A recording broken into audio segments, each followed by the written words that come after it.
નમસ્કાર વિદ્યાર્થી મિત્રો, ઓનલાઈન એજ્યુકેશનની અંદર તમારું સ્વાગત છે। આજે આપણે 11 કોમર્સની અંદર BA વિષયમાં 5મા ચેપ્ટરની અંદર આગળના પ્રશ્નની આપણે અહીંયા ચર્ચા કરીશું। જે ચેપ્ટર છે આપણું ધંધાકીય વ્યવસ્થાના સ્વરૂપો, જેમાં આપણે આગળના વિડીયોમાં જોયું કે વ્યક્તિક માલિકીના પેઢી કે ધંધો, ત્યારબાદ હિન્દુ અવિભક્ત કુટુંબ પેઢી કે ધંધો, અને આ પીરિયડની અંદર આ વિડીયોની અંદર આપણે ભાગીદારી પેઢીનો અર્થ અને એના લક્ષણોની આપણે ચર્ચા છે એ કરીશું। એટલે કે જેમ જેમ ધંધો છે એ વિકસતો જાય અને ધંધાની અંદર આધુનિકતા આવતી જાય, વિવિધ પ્રકારની જે તે માંગ છે એ વધતી જાય, એના કારણે થઈને ધંધામાં એ વધુને વધુ મૂડીની, જ્ઞાનની, કૌશલ્યની જરૂરિયાત છે એ વધવા લાગી। અને એના કારણે થઈને માટે થઈને અહીંયા એ ભાગીદારી પેઢી છે એ અસ્તિત્વમાં આવી। કારણ કે આપણે આગળના જે તે ધંધાકીય વ્યવસ્થાના સ્વરૂપો આપણે જોયા કે વ્યક્તિક માલિકી છે તો એની અંદર મર્યાદાઓ ઊભી થઈ, એટલે કે સમસ્યા ઊભી થઈ કે ભાઈ વ્યક્તિક માલિકીની અંદર વધારે મૂડી છે એ લાવી શકાતી નથી। ત્યારબાદ જે તે કૌશલ્ય, જ્ઞાન, આવડત છે તો એની આધુનિકતાનો લાભ નથી મળતો। એવા ઘણા બધા અસંખ્ય જે મર્યાદાઓ વ્યક્તિક માલિકીની અંદર જોઈ, તો એ મર્યાદાઓને ધ્યાને રાખીને એ ભાગીદારી પેઢી છે એ અસ્તિત્વમાં આવી છે, જેની આપણે અહીંયા ચર્ચા છે એ કરીશું। તો સૌથી પહેલાં તો આપણે એના અર્થની વાત કરીએ કે ભાગીદારી એ એક એવી ધંધાકીય વ્યવસ્થા છે કે જેમાં ધંધાની માલિકી એક કરતાં વધુ વ્યક્તિઓની હોય છે। એટલે અહીંયા જે તે ધંધો કે પેઢીની માલિકી છે એ કેવી છે? એક વ્યક્તિ કરતાં વધુ વ્યક્તિઓ જોડાયેલા છે, અને તેવી જ રીતે સંચાલન પણ બધા જ અથવા તો બધા વતી કોઈ એક વ્યક્તિ છે એ કરે છે। એટલે કે સંચાલન પણ એ એક વ્યક્તિ કરે છે અથવા તો એક કરતાં વધારે વ્યક્તિઓ છે એ સંચાલન કરે છે, અથવા એક કરતાં વધુ ભાગીદાર કરતા હોય છે સંચાલન કે જે તે વ્યવસ્થા સંભાળવાની વાત છે તે। તો આ રીતે ચલાવાતા ધંધાના પરિણામો બધા જ ભોગવે છે। એટલે કે ધંધાના પરિણામો છે, નફા નુકસાન, તો એ બધા જ ભાગીદારો છે એ ભોગવે છે।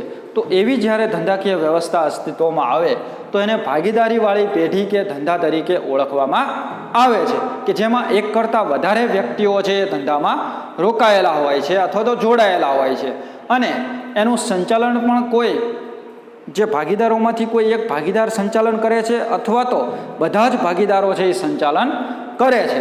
અને જે તે પરિણામો છે, નફા નુકસાન, ધંધાના પરિણામો છે, તો એ પણ બધા જ ભાગીદારો છે એ ભોગવે છે। તો વાત કરીએ તો 1932ના ભારતીય ભાગીદારી કાયદા મુજબ ભાગીદારી એ એવી વ્યક્તિઓ વચ્ચેનો સંબંધ છે કે જેઓ બધા દ્વારા કે બધા વતી કોઈ એક દ્વારા ચલાવાતા ધંધાનો નફો વહેંચી લેવા સહમત થાય છે।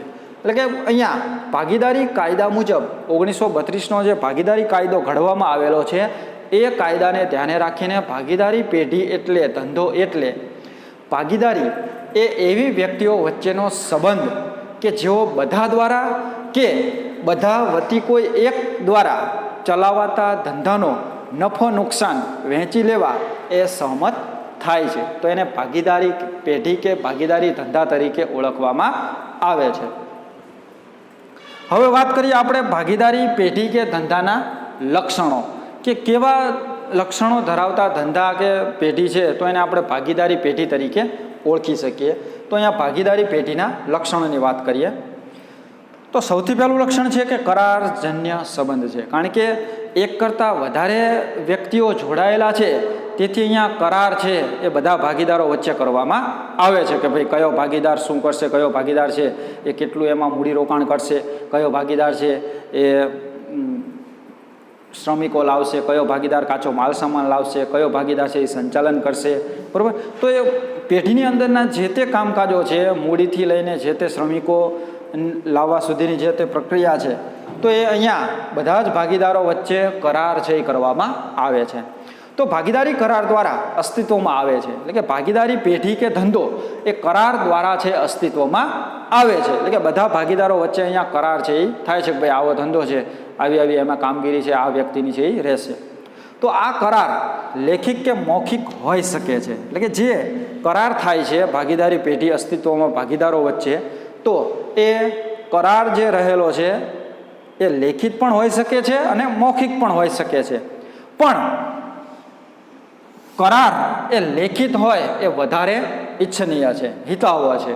કારણ કે સમય જતાં પાછળથી કોઈ પ્રશ્ન ઊભા થાય તો આપણે જે તે કરાર કરેલો હોય એ લેખિત સ્વરૂપનો હોય તો એ જે તે સમસ્યાઓ છે એ દૂર થઈ શકે છે.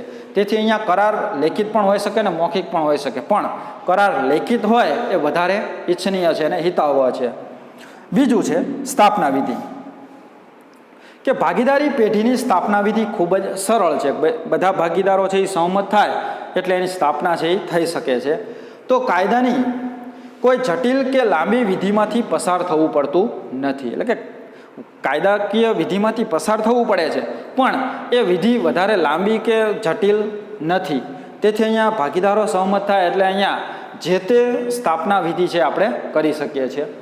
ત્રીજું છે નોંધણી, કે ભાગીદારી પેઢીની નોંધણી કરાવવી ફરજિયાત નથી. એટલે કે ભાગીદારી પેઢી કે ધંધો શરૂ કરવા માટે એની નોંધણી કરાવવી ફરજિયાત નથી, પરંતુ હિતાવહ છે. જો એની આપણે રજિસ્ટ્રેશન કે નોંધણી કરાવેલી હશે તો પાછળથી કોઈ પ્રશ્ન છે ઊભા થાય તો એ પ્રશ્નોનું સમાધાન છે એ થઈ શકે. તો એ માટે થઈને જે તે પેઢી ભાગીદારી પેઢી કે ધંધો અસ્તિત્વમાં આવે છે તો એની નોંધણી કરાવવી છે ફરજિયાત નથી, પણ હિતાવહ છે એ રહેલી છે. કે આવી નોંધણી ભાગીદારી પેઢીના નોંધણી અધિકારી એટલે કે રજિસ્ટર ઓફ ફોર્મમાં છે આપણે કરાવી શકીએ છીએ. એટલે કે આપણે જો ભાગીદારી પેઢીની નોંધણી ન કરાવી હોય તો ચાલે, પણ ભાગીદારી પેઢીની જો આપણે નોંધણી કરાવેલી હોય તો એ હિતાવહ છે. અને એની નોંધણી છે એ નોંધણી અધિકારી એટલે કે રજિસ્ટર ઓફ ફોર્મ પાસે આપણે એ બધા ભાગીદારો સહમતિથી એ નોંધણી છે ભાગીદારી કરાર રજૂ કરી અને કરાવવામાં આવે છે. એટલે આવી રીતના આપણે એની નોંધણી છે ભાગીદારી પેઢી કે ધંધાની નોંધણી છે એ કરાર દ્વારા છે ભાગીદારોની સહમતિથી છે એ થઈ શકે છે. ચોથું લક્ષણ છે ભાગીદારોની સંખ્યા, એટલે કે ભાગીદારોની સંખ્યાની પણ અહીંયા એ ચોક્કસતા હોવી જોઈએ. તો અહીંયા ભાગીદારીમાં ભાગીદારોની સંખ્યા ઓછામાં ઓછી 2 હોય છે અને વધુમાં વધુ વાત કરીએ તો પેઢી સરાફ હોય એટલે કે બેન્કિંગ જેવો વ્યવસાય કરતી હોય અથવા તો બેંક હોય કે જે ભાગીદારો દ્વારા અસ્તિત્વમાં આવેલી હોય તો એને સરાફ એટલે કે બેંક જેવું કાર્ય કરતી જે તે પેઢી કે ધંધો છે તો એને સરાફ તરીકે ઓળખવામાં આવે છે. તો એવી જે પેઢીઓ છે સરાફ પેઢીઓ છે કે ધંધો કરતી હોય તો વધુમાં વધુ 10 સભ્યો છે એ રાખી શકે છે, 10 ભાગીદારો છે એ રાખી શકે છે. કેવી પેઢીમાં? તો કે સરાફી પેઢીની અંદર ઓછામાં ઓછા 2 ભાગીદારો વધુમાં વધુ 10 ભાગીદારો છે એ હોય છે. અને અન્ય કોઈ સામાન્ય પ્રકારનો ધંધો કરતી હોય તો તેમાં વધુમાં વધુ 20 ભાગીદારો છે એ રાખી શકે છે. 20થી વધારે ભાગીદારો છે એ ભાગીદારી કાયદા દ્વારા એ રાખી શકતા નથી. વધુમાં વધુ 20 ભાગીદારો છે એ હોય છે, ઓછામાં ઓછા 2 ભાગીદારો. કેવા ધંધામાં? કે સામાન્ય પ્રકારના ધંધામાં. પણ સરાફી ધંધો હોય, બેંક જેવો ધંધો કરતી હોય કોઈ પેઢી કે ધંધો, તો એમાં વધુમાં વધુ 10 ભાગીદારો હોય અને ઓછામાં ઓછા 2 ભાગીદારો હોય. પણ બેંક સિવાયનો જે તે ધંધો કે અન્ય કોઈ સામાન્ય પ્રકારના ધંધા વેપાર કરતી હોય તો એવા જ્યારે ભાગીદાર પેઢી છે તો એની અંદર વધુમાં વધુ 20 ભાગીદારો છે એ હોય છે. 5મું લક્ષણ છે ઉદ્દેશ્ય, કારણ કે દરેક ધંધા કે વેપારનો ઉદ્દેશ્ય છે એ નફાનો રહેલો હોય છે. તો ભાગીદારી પેઢીનો મુખ્ય ઉદ્દેશ્ય કાયદેસરની ધંધાકીય પ્રવૃત્તિ કરી, કાયદેસર એટલે કે સરકાર માન્ય જે તે ધંધા વ્યવસાય છે તો એ કાયદેસરની ધંધાકીય પ્રવૃત્તિ કરી નફો મેળવવાનો રહેલો છે. નફાના હેતુ વિનાની પ્રવૃત્તિ ભાગીદારી નથી. એટલે કે ભાગીદારી પેઢી છે એ નફાના ઉદ્દેશથી જ સ્થપાય છે અને જે તે કાયદેસરની ધંધાકીય પ્રવૃત્તિ કરી અને નફો છે એ કમાય છે. પણ નફાના હેતુ વિનાની કોઈ પણ પ્રવૃત્તિ ભાગીદારી નથી. એટલે કે જેમ કે સમાજ સેવા છે, બરાબર, તો સમાજ સેવાની અંદર ભલે ભાગીદારો જોડાય, સમાજ સેવા કરે, પણ એમાં નફાનો ઉદ્દેશ્ય હોતો નથી, બરાબર. તો એવી રીતના અહીંયા ઉદ્દેશ્ય છે એ નફાનો રહેલો હોય છે. ત્યારબાદ મૂડીની વાત કરીએ કે મૂડીરોકાણ છે દરેક ભાગીદારો છે એ અલગ અલગ પ્રમાણે અલગ અલગ મૂડીરોકાણ છે એમાં કરે છે કે પોતાની જે તે શક્તિને ધ્યાને રાખીને એ મૂડીરોકાણ છે એ ધંધામાં કરે છે અને મૂડી લાવે છે.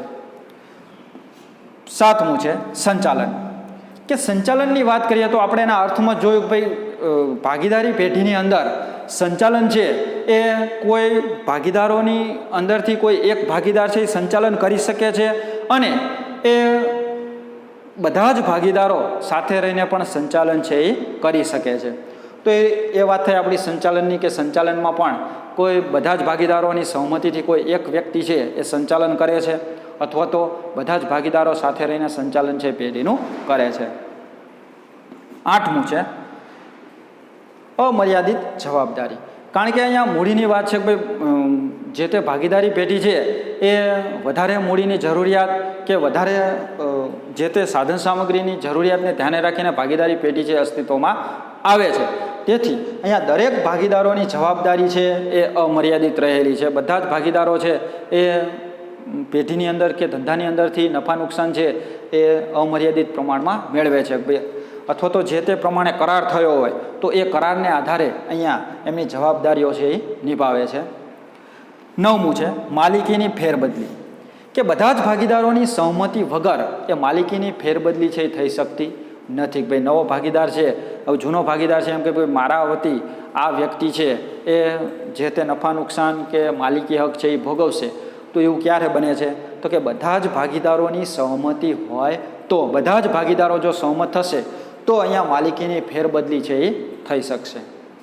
10મું છે ધારાકીય સ્થાન.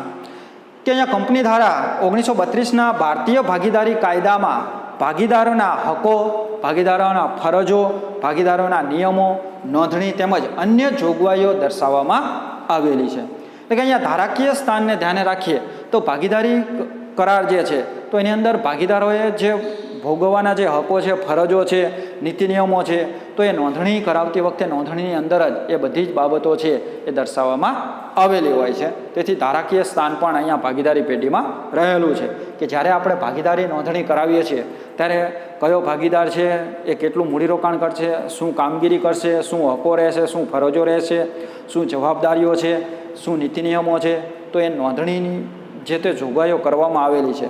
તો એ ધારાકીય સ્થાન અહીંયા ભાગીદારી પેઢીમાં રહેલું છે. પેઢીની જે આયુષ્ય છે, પેઢીનું આયુષ્ય છે તો એ પેઢીના આયુષ્યની વાત પણ અહીંયા આપણે ભાગીદારી પેઢીમાં રહેલી છે. ભાઈ ભાગીદાર ઘણા બધા ભાગીદારો છે એ રહેલા છે. તો અહીંયા ભાગીદાર કોઈ મૃત્યુ પામે અથવા તો ભાગીદાર એમાંથી છૂટો થાય તો ભાગીદારનો અંત આવે છે પણ ભાગીદારી પેઢીનો અંત આવતો નથી. કારણ કે કોઈ ભાગીદાર છે નિવૃત્ત થાય અથવા તો કોઈ ભાગીદાર છે એમાંથી છૂટો થાય તો ભાગીદારીનો અંત આવે છે પણ ભાગીદારી પેઢી કે ધંધાનો અંત આવતો નથી. તેથી પેઢીનું જે તે આયુષ્ય છે એ લાંબુ છે પણ ભાગીદારોનું આયુષ્ય છે એ ટૂંકું છે. અથવા તો કોઈ ભાગીદાર છે એ છૂટો થવા ઈચ્છતો હોય તો એના હકના જે તે મૂડીરોકાણ છે એ મેળવી અને છૂટો થઈ શકે છે પણ પેઢીનું આયુષ્ય છે એ લાંબુ રહેલું છે.